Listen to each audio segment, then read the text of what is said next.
कक्षा 7वीं की फाइनली आपके यहाँ पर समाज विज्ञान पेपर लेके आ चुके हैं। आप लोग बहुत से रिकमेंड आ रहे थे कि समाज विज्ञान पेपर उपलब्ध फाइनली आपके यहाँ पर समाज विज्ञान पेपर आ चुका है। और साथ ही स्टूडेंट आप यहाँ पर देख लीजिए पूरा एक तो लाइक और शेयर ठोक दीजिए महाकाल का लाइक और शेयर ठोक दीजिए। पूरा साल मेहनत करता हूँ आपके लिए बेटा, ऐसा नहीं चलेगा, ऐसा नहीं चलेगा। हम आपके यहाँ पर संपूर्ण हल सेट करेंगे। हमने पूरा आपके यहाँ पर सोल्यूशन करा रखा है, तो इस वीडियो को आपके एंटर देखना। साथ ही आप यहाँ पर इस पर याद कर लेते हैं पूरे आपके यहाँ पर 60 में 60 नंबर आने वाले, क्योंकि पूरा पेपर आपका आ चुका है। और साथ ही स्टूडेंट आप यहाँ पर देख लीजिए वार्षिक मूल्यांकन वर्ग सीट 22-23 पूरा अंक आपका 60 रहेगा, कुल पृष्ठ संख्या 24 रहेगी। कक्षा 7 परीक्षा अवधि आप यहाँ पर देख लीजिए विषय समाज विज्ञान पूरा पेपर आपका लेके आ चुके हैं। और यहाँ पर अनुक्रमांक रोल नंबर, ठीक है, आपको अंकों शब्दों में आपको अपना रोल नंबर डाल देना, सलाह का नाम आपको डालना, डाइस कोड, परीक्षा केंद्र का नाम, परीक्षा दिनांक, ठीक है। आपको यहाँ पर सब कुछ बहुत सही बनना है, क्योंकि बहुत सी स्टूडेंट यहाँ भरने में गलती कर देते हैं। आप यहाँ भरने में गलती करेंगे तो आपके मार्क्स भी कट सकते हैं, इसलिए आपको पूरा ध्यान रखना है और अच्छी तरह से आपको सब कुछ भरना, ठीक है। और साथ ही आपको रोल नंबर किस तरह से भरना, तो हमने आपको बता ही दिया किस तरह से भरना। पहले तो आपको अंकों में, ठीक है, नहीं आपको जो गणित के अंक रहते हैं उसमें आपको अपना रोल नंबर डाल देना, फिर शब्दों में आपको अपना रोल नंबर डालना, ठीक है। तो आप समझ गए होंगे किस तरह से आपको रोल नंबर भरना है, ठीक है। रोल नंबर तो आपको सही भरना है। और यहाँ पर रोल नंबर गलती कर देते हैं तो समझ लो आपकी कॉपी गायब हो जाएगी, क्योंकि जब आपका रोल नंबर ही नहीं है आप सही से भरेंगे तो जो जांचने वाले को पता क्या चलेगा कि इसकी कॉपी है, ठीक है। तो आपका रोल नंबर को सही भरना है। तो चलिए स्टूडेंट जो आपका पेपर बोर्ड देख लेते हैं, उससे पहले वीडियो को लाइक कर लीजिए, चैनल को सब्सक्राइब कर लीजिए, घंटी को प्रेस कर लीजिए। चलिए जो आपके यहाँ पर समाज विज्ञान पेपर बोर्ड देख लेते हैं, तो आपको यहाँ पर जूम करके दिखाते हैं जिससे आप यहाँ पर अच्छे से देख पाएँ। तो स्टूडेंट हमने यहाँ पर जूम कर लिया, तो आप यहाँ पर अच्छे से देख पाएंगे। तो आप यहाँ पर यहाँ से कार्य प्रारंभ करें। तो पहले आते हैं बहुविकल्पी प्रश्न, आते प्रश्न 1 से 10 तक, ठीक है। और आपके यहाँ पर निर्दिष्ट आते प्रश्नों को पढ़कर नीचे दिए विकल्पों में सही विकल्प चुनकर लिखिए, प्रत्येक के लिए 1 अंक निर्धारित है, ठीक है। तो चलिए आपका पहला यहाँ पर आता, तो आपको यहाँ पर अच्छे से देखना, सारी सुनना, जिससे जो आपके यहाँ पर रहते हैं आपके बहुविकल्पी प्रश्न वो तो आपको यहीं पर रट लेने हैं, क्योंकि वो यही पूरे पेपर आने वाला है। तो पहला आता लाहौरी किस भाषा का प्राचीन नाम है, तो आपका यह था तमिल, बी आता बंगाली, सी आता हिंदी और डी आता पंजाबी। तो यहाँ पर तो लाहौरी किस भाषा का प्राचीन नाम है, तो इसका आंसर आपका डी हो जाएगा पंजाबी। तो आपको यहाँ पर क्या करना, आपको यहाँ पर अच्छी हैंड राइटिंग में आपको यहाँ पर आंसर लिखना है, ठीक है। जिस तरह से हमें यहाँ पर लिख रहे हैं आपको यहाँ पर अच्छी हैंड राइटिंग से लिखना है। तो पहले का आंसर आपका डी हुआ पंजाबी। तो अच्छे से याद कर लीजिए, साथ इनकी स्क्रीनशॉट लेते चलिए। फिर आपके यहाँ पर दूसरा आता है, इनमें से कौन सा राजवंश बंगाल से संबंधित है, तो ये आपका ये आता राष्ट्रकूट, बी आता चोल, सी आता पाल और डी आता चौहान।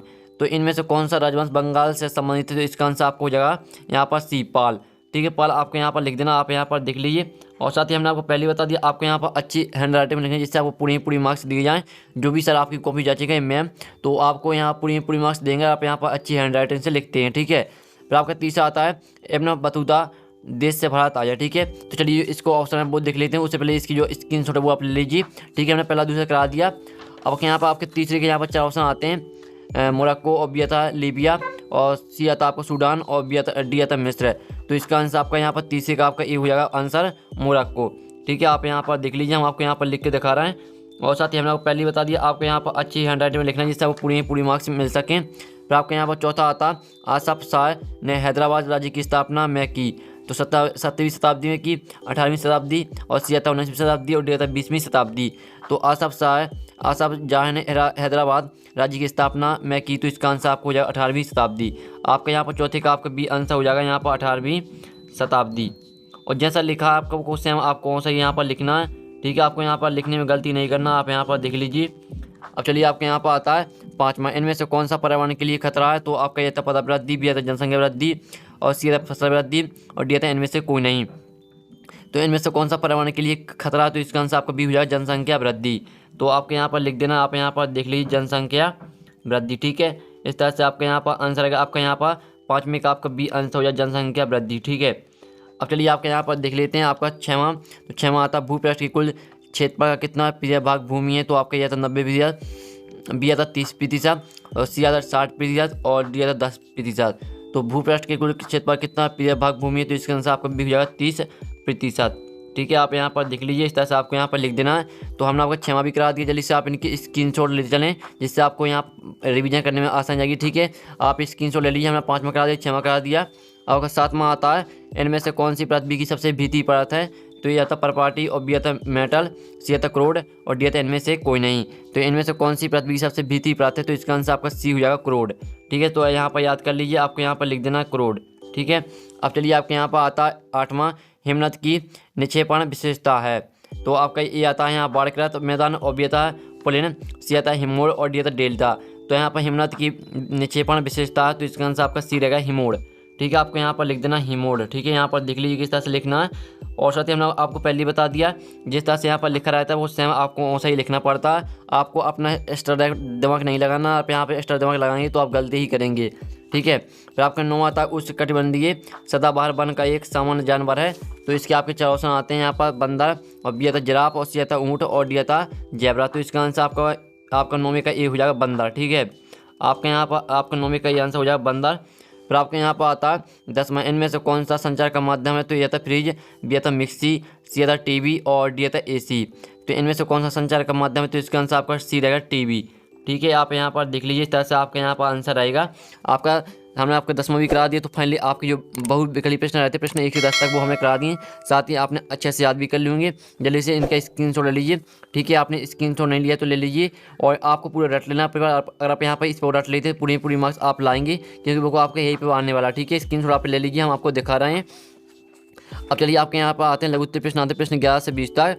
तो आपका प्रश्न 11 था सर्वक्षेत्रीय साम्राज्य से आपके समझते हैं, ये आपका 3 मार्क रहेगा। तो इसका आंसर आपको हो जाएगा सर्वक्षेत्रीय साम्राज्य से तात्पर्य उस साम्राज्य से है जो अनेक क्षेत्रीय राज्यों को मिलाकर बना हो। जैसे आपको उदाहरण हो जाएगा सल्तनत साम्राज्य। ठीक है, ये आपको उदाहरण हो जाएगा। जल्दी से आप यहाँ पे स्क्रीनशॉट लीजिए आंसर का और क्वेश्चन का भी। ठीक है, फिर आपके यहाँ पर 12वां आता है जिस तरह के पंचायती चुनाव आज हम देखते हैं उनसे उत्तर मेरठ के चुनाव किस तरह से अलग थे? तो आपके इसका आंसर रहेगा वर्तमान समय के पंचायत चुनाव सार्वभौमिक वयस्क मताधिकार के आधार पर होते हैं, जिसमें मतदाता अपनी पसंद के उम्मीदवार के चुनाव लॉटरी पद्धति पर आधारित थे। ठीक है, इस तरह से रहेगा आपका यहाँ पर आंसर। 12वीं के जल्दी से स्क्रीनशॉट आप यहाँ पर ले लीजिए।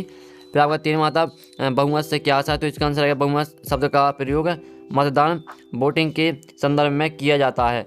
सामान्यतः जो प्रत्याशी सर्वाधिक मत प्राप्त करता है उसे बहुमत कहते हैं। ठीक है, आपका यहाँ पर रहेगा आपका 13वें का आंसर। जल्दी से आप यहाँ पे स्क्रीनशॉट खाली बुक आपके सरल आंसर हैं और बुक आपके राइट आंसर है। ठीक है, जल्दी से स्क्रीनशॉट आप ले लीजिए। फिर आपके यहाँ पर 14वां आता है त्रिपक्षीय संघर्ष में लगे 3 पक्ष कौन कौन से थे? चलिए अब जो इसका आंसर वो देख लेते हैं आपका। तो इसका आंसर आपका रहेगा यहाँ पर त्रिपक्षीय संघर्ष में लगे 3 पक्ष निम्न थे। पहला हो जाएगा गुर्जर प्रतिहार, और दूसरा हो जाएगा राष्ट्रकूट, और तीसरा हुआ पाल। ठीक है, जल्दी से स्क्रीनशॉट ले लीजिए। आपका यहाँ पर क्वेश्चन 14वें का आंसर है। तो क्वेश्चन 15वां आता है सेल चक्र से आपके समझते हैं, 3 मार्क रहेगा। तो इसका जो आंसर रहेगा सेल चक्र एक सतत प्रक्रिया है जिसमें पुरानी सेल परिवर्तित होकर नवीन रूप लेती हैं। ठीक है, नवीन रूप लेती हैं। आपका रहेगा यहाँ पर आंसर 15वें का। जल्दी से स्क्रीनशॉट आप ले लीजिए। फिर आपका 16वां क्वेश्चन आता है विश्व के किस भाग में उष्णकटिबंधीय पर्णपाती वन पाए जाते हैं? तो इसका आंसर रहेगा भारत। ठीक है, भारत, उत्तरी अमेरिका और सेंट्रल अमेरिका के बड़े भूभाग में उष्णकटिबंधीय पर्णपाती वन पाए जाते हैं। यह रहेगा आपको 16वें का आंसर। जल्दी से आप यहाँ पर स्क्रीनशॉट ले लीजिए। फिर आपके यहाँ पर आता है 17वां सहारा रेगिस्तान के लोग किस प्रकार के वस्त्र पहनते हैं? तो इसका आंसर रहेगा सहारा रेगिस्तान के लोग मुख्य रूप से लंबे ऊनी वस्त्र पहनते हैं जो उनके पूरे शरीर को ढकते हैं, और इसके साथ ही वे भारी भरकम जूते पहनते हैं। ठीक है, आपके यहाँ पर रहेगा 17वें का आंसर। जल्दी से आप यहाँ पे स्क्रीनशॉट ले लीजिए। फिर आपके यहाँ पर आता है 18वां अपारदन किसे कहते हैं? तो इसका आंसर आपका क्या रहेगा? इसका आंसर रहेगा अपारदन वह प्रक्रिया जिसमें चट्टानों का विखंडन और परिणाम स्वरूप निकले ढीले पदार्थों का जल पवन इत्यादि। ये रहेगा आपका यहाँ पर 18वें क्वेश्चन का आंसर। जल्दी से आप इनका स्क्रीनशॉट ले लीजिए। तो हमने आपका 18वां क्वेश्चन करा दिया, 17वां करा दिया, स्क्रीनशॉट ले लीजिए। आपने अगर स्क्रीनशॉट नहीं लिया तो ले लीजिए, और 16वां का स्क्रीनशॉट ले लीजिए, 17वें 15वें का। ठीक है, पूरा आपका हम पूरा संपूर्ण हल साइज पेपर कराएंगे, तो इस वीडियो को पूरा आपको एंटर देखना, और साथ ही आपका इसमें कोई गैप नहीं है तो पूरा रट लेना। आपको अभी आप यहाँ पे इसे रट लेते हैं तो पूरी मार्क्स लाएंगे। और इसमें आता जैविक कृषि से आपके समझते हैं, लिखिए। तो इसका आंसर है जैविक कृषि वह विधि है जो संश्लेषित उर्वरकों एवं संश्लेषित कीटनाशकों के अनुप्रयोग, ठीक है, अप्रयोग या न्यूनतम प्रयोग पर आधारित है, जैविक कृषि कहते हैं। ठीक है, आपका रहेगा यहाँ पर 19वें क्वेश्चन का आंसर। और 20वां आता है राष्ट्रकूट शक्तिशाली कैसे बने? तो इसका आंसर हो जाएगा 8वीं सदी के मध्य में एक राष्ट्रकूट प्रधान दंती दुर्ग ने अपने चालुक्य स्वामी की अधीनता से इनकार कर दिया, उसे हराया, दोबारा क्षत्रियत्व प्राप्त कर शक्तिशाली बने। ये रहेगा आपका यहाँ 20वीं का आंसर। जल्दी से आप यहाँ पे स्क्रीनशॉट लीजिए। आपके 20वें क्वेश्चन का आंसर करा दिया और 19वें क्वेश्चन का आंसर करा दिया, आपने स्क्रीनशॉट ले लिया होगा। फिर आपके यहाँ पर आते हैं द्विगुत्वीय प्रश्न आते हैं, प्रश्न 21 से 24 तक आते हैं। तो आपके 21वां आता मंदिरों के निर्माण और रखरखाव में शिल्पकार क्यों महत्वपूर्ण थे? जो इनका आंसर वो हम बताएंगे। आप पहले वीडियो पूरा देखिए, पूरा आपका आंसर कराया जाएगा। स्क्रीनशॉट आप ले लीजिए। और 22वां आता न्याय चक्र के अनुसार सेनापतियों के लिए किसानों के हितों का ध्यान रखना क्यों जरूरी था। ये आपका 22वां क्वेश्चन, जल्दी से स्क्रीनशॉट ले लीजिए। फिर आपके यहाँ पास 23वां क्वेश्चन। 23वां क्वेश्चन है साप्ताहिक बाजारों में सामान सस्ते दामों में क्यों मिल जाता है। आपका 23वां आता है। 24वां आता सबके लिए स्वास्थ्य की सुविधाएं उपलब्ध कराने के लिए सरकार कौन कौन से कदम उठा सकती है, चर्चा कीजिए। 5 नंबर करेगा। तो फाइनली पूरे पे आपका करा दिया है। और साथ ही स्टूडेंट जो आपके यहाँ पर दीर्घ उत्तरीय प्रश्न है इनका सोल्यूशन आपका आएगा नेक्स्ट वीडियो में। तो वीडियो को लाइक के लिए चैनल को सबसे घंटे और प्रेस कर लीजिए। अब तो हम यहाँ पर नेक्स्ट वीडियो मिलते हैं आपकी पूरी पेपर के सोल्यूशन। टेक इन, बाय बाय।